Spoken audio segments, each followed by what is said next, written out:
warahmatullahi wabarakatuh. Perkenalkan, saya Istiana Rahmawati dari kelas CKM 24 dengan NIM 14245590. Pada video kali ini, saya akan menjelaskan mengenai persalinan dan nifas. Nah, yang pertama ada penipisan dan penebalan serviks.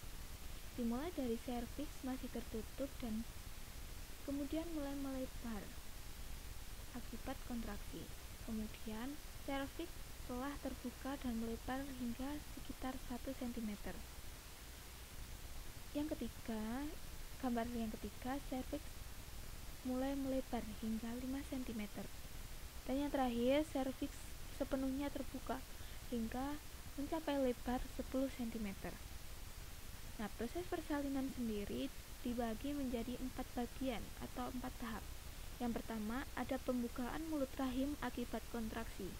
Pembukaan ini terjadi atau berlangsung selama 2 jam, mulai dari pembukaan pertama sampai pembukaan ke-10. Yang kedua, ada proses pengeluaran bayi yang berlangsung selama 1 jam. Yang ketiga, ada pengeluaran plasenta. Pengeluaran plasenta ini berlangsung selama 6-10 menit.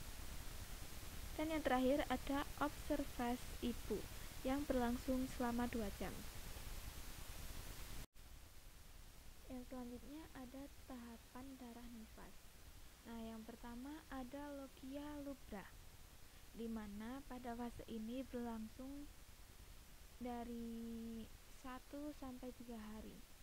Darahnya berwarna merah kehitaman dan volumenya seperti haid berat. Nah, darah yang keluar ini bersamaan dengan sisa jaringan plasenta, lanugo, dan juga mekonium. Yang kedua, ada logia sanguinolenta. Nah, fase ini berlangsung 3-7 hari. Darahnya berwarna merah muda dan volumenya lebih sedikit. Dan darah yang keluar ini bercampur dengan lendir. Kemudian yang ketiga ada logia serosa. Fase ini berlangsung 7-14 hari. Darah yang keluar berwarna kuning kecoklatan dan volumenya lebih sedikit lagi. Darah yang keluar ini mengandung sisa hormon dan juga sel darah putih. Nah, yang terakhir logia alba. Fase ini berlangsung kurang dari 14 hari. Darahnya berwarna bening dan merupakan tahap pemulihan. Cairan yang keluarnya mengandung selaput lendir serviks dan juga selaput jaringan yang mati. Dimulai dengan laktasi dan juga ASI eksklusif.